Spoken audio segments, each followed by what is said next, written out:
Hello ನಮಸ್ತೆ ಎಲ್ರಿಗೂ ವಿಜಯಾಸ್ word YouTube ಚಾನಲ್ಗೆ ತಮ್ಮೆಲ್ಲರಿಗೂ ಸ್ವಾಗತ. ಇವತ್ತಿನ ವಿಡಿಯೋದಲ್ಲಿ ನಾನು ಮೆಂತೆ ಪರೋಟ ರೆಸಿಪಿಯನ್ನು ತಮ್ಮೊಟ್ಟಿಗೆ ಶೇರ್ ಮಾಡ್ತಾ ಇದ್ದೀನಿ. ಯಾರೆಲ್ಲ ನನ್ನ ಚಾನಲನ್ನು ಹೊಸದಾಗಿ ನೋಡ್ತಾ ಇದ್ದೀರಾ ಪ್ಲೀಸ್ ಸಬ್ಸ್ಕ್ರೈಬ್ ಆಗಿ, ಲೈಕ್ ಮಾಡಿ, ಶೇರ್ ಮಾಡಿ, ಕಮೆಂಟ್ ಮಾಡಿ. ಬೆಲ್ ಬಟನ್ ಕ್ಲಿಕ್ ಮಾಡೋದನ್ನು ಮರಿಬೇಡಿ. ಆಲ್ ಅಂತ ಬರುತ್ತೆ, ಅದನ್ನು ಸಹ ಸೆಲೆಕ್ಟ್ ಮಾಡಿ. ನಾನು ಮಾಡಿ ಹಾಕುವ ಹೊಸ ವಿಡಿಯೋದ ನೋಟಿಫಿಕೇಷನ್ ತಮಗೆ ಫಸ್ಟ್ ಬರ್ತದೆ, ತಾವೇ ಫಸ್ಟ್ ನೋಡ್ಬೋದು.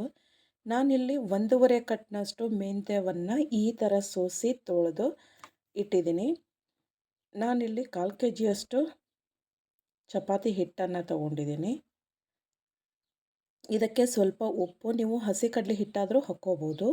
ನಾನಿಲ್ಲಿ 1 ಟೀ ಸ್ಪೂನ್ ಅರಿಶಿನ ಹಾಕ್ತಾ ಇದ್ದೀನಿ. ಈಗ ಆಮ್ಚೂರ್ ಪೌಡರ್ನ ಹಾಕ್ತಾ ಇದ್ದೀನಿ. ಸ್ವಲ್ಪ ಗರಂ ಮಸಾಲ, ಸ್ವಲ್ಪ ಧನಿಯಾ ಪುಡಿ, ಹಾಗೆ ಹಸಿಮೆಣಸಿನಕಾಯಿಯನ್ನು ಸಣ್ಣದಾಗಿ ಕಟ್ ಮಾಡಿ ಹಾಕ್ತಾ ಇದ್ದೀನಿ. ಈರುಳ್ಳಿ ಬೆಳ್ಳುಳ್ಳಿ ಪೇಸ್ಟು, ಹಾಗೆ ಮೆಂತ್ಯ ಸೊಪ್ಪು ಕಟ್ ಮಾಡಿದ್ದು, ಹಾಗೆ ಕೊತ್ತಂಬರಿಯನ್ನು ಕೂಡ ಹಾಕ್ಕೊಳ್ಳಿ. ಈಗ ಕೊತ್ತಂಬರಿ ಹಾಕ್ತಿದ್ದೀನಿ. ನಂತರ 1 ಟೀ ಸ್ಪೂನಷ್ಟು ಜೀರಿಗೆಯನ್ನು ಹಾಕ್ತಾ ಇದ್ದೀನಿ. ಈಗ 2 ಟೀ ಸ್ಪೂನಷ್ಟು ಎಣ್ಣೆಯನ್ನು ಹಾಕಿ,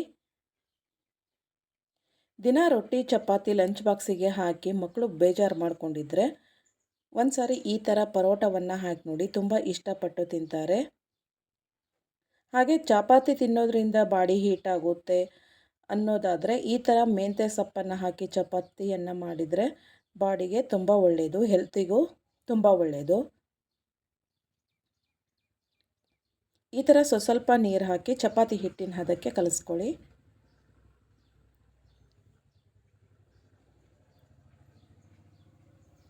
ಇದಕ್ಕೆ ನೀವು ಸೋಪಿನ ಕಾಳಾದರೂ ಹಾಕ್ಬೋದು, ಮತ್ತು ಹಸಿಬೇಳೆ ಹಿಟ್ಟನ್ನು ಹಾಕ್ಬೋದು.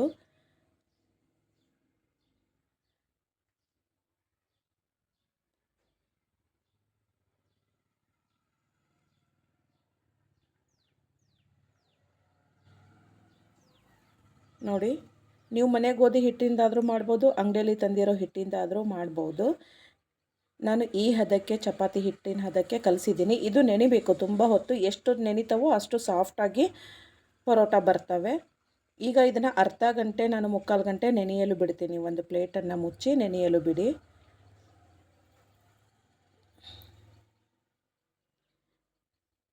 ನಂತರ 1 ಗಂಟೆ ನಂತರ ನಾನಿಲ್ಲಿ ಇವನ್ನು ಲಟ್ಟಿಸ್ತಾ ಇದ್ದೀನಿ. ನಿಮಗೆ ಯಾವ ಗಾತ್ರಕ್ಕೆ ಬೇಕೋ ಆ ಗಾತ್ರಕ್ಕೆ ಲಟ್ಟಿಸ್ಕೊಳ್ಳಿ.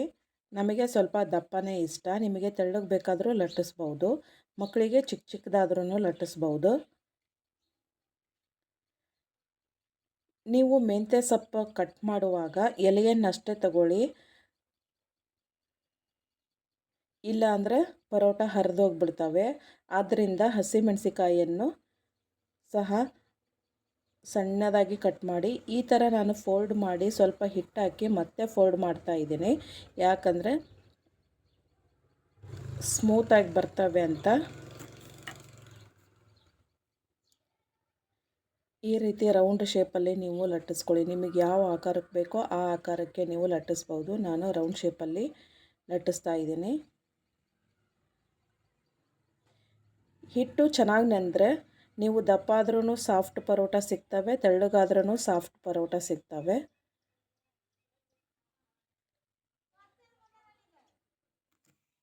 ಪರೋಟ ಸ್ವಲ್ಪ ಸಾಫ್ಟ್ ಇದ್ರೇ ಚೆನ್ನಾಗೆ.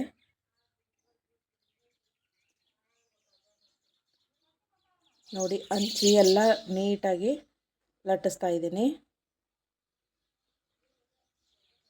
ಎಲ್ಲೂ ದಪ್ಪ ತೆಳ್ಳಗಾಗ್ದಾಗೆ ಲಟ್ಟಿಸ್ಕೊತಾ ಇದ್ದೀನಿ. ಎಲ್ಲೂ ಕಟ್ಟಾಗ್ತಿಲ್ಲ, ಚೆನ್ನಾಗಿ ಬರ್ತಿದೆ, ಹಿಟ್ಟು ಚೆನ್ನಾಗಿ ನೆಂದಿದೆ. ಈಗ ಸ್ಟವ್ ಮೇಲೆ ತವ ಇಟ್ಟು, ತವ ಬಿಸಿ ಆದಮೇಲೆ ನಾನು ಪರೋಟ ಹಾಕ್ತೀನಿ. ತವ ಬಿಸಿ ಆಗಿದೆ ಇವಾಗ. ಈಗ ಪರೋಟವನ್ನು ಹಾಕ್ತಾ ಇದ್ದೀನಿ.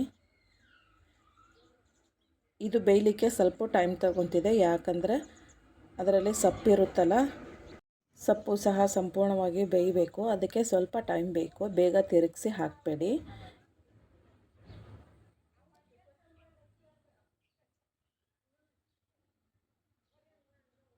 ಇನ್ನು ಬೇಯಬೇಕು.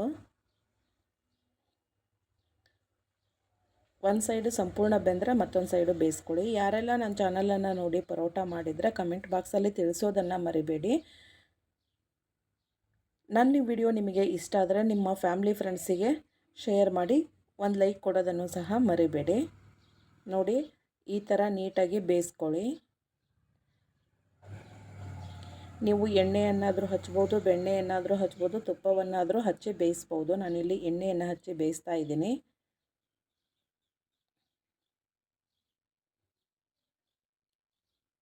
ಈಗ ಒಂದು ಸೈಡು ಬೆಂದಿದ್ದಾಯಿತು, ಇನ್ನೊಂದು ಸೈಡು ಬೇಯ್ತಾ ಇದೆ. ನೋಡಿ ಈ ಸೈಡು ಹಾಕಿ ಇಲ್ಲೂ ಸಹ ಎಣ್ಣೆಯನ್ನು ಹಚ್ತಾ ಇದ್ದೀನಿ. ಚೆನ್ನಾಗಿ ಉಬ್ತಾ ಇದೆ.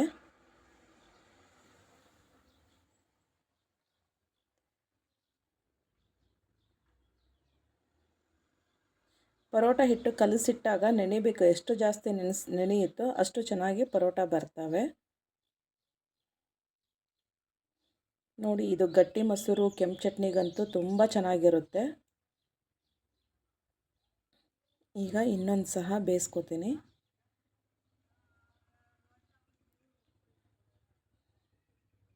ಇಲ್ಲಿ ನಾನು ಗಟ್ಟಿ ಮೊಸರನ್ನು ತೊಗೊಂಡಿದ್ದೀನಿ, ಹಾಗೆ ಕೆಂಪು ಚಟ್ನಿಯನ್ನು ತೊಗೊಂಡಿದ್ದೀನಿ. ಕೆಂಪು ಚಟ್ನಿ, ಅದರ ಜೊತೆಗೆ ಬೆಣ್ಣೆ, ಹಾಗೆ ಮೊಸರು ಜೊತೆಗೆ ಶೇಂಗಾ ಚಟ್ನಿ. ಕಾಂಬಿನೇಷನ್ ಅಂತೂ ತುಂಬ ಸೂಪರಾಗಿರುತ್ತೆ. ಒಂದು ಸರಿ ಈ ಥರ ಮಾಡಿ, ಬಾಡಿಗೂ ಹೆಲ್ತಿಗೂ ತುಂಬ ಒಳ್ಳೆಯದು. Thank you for the watching.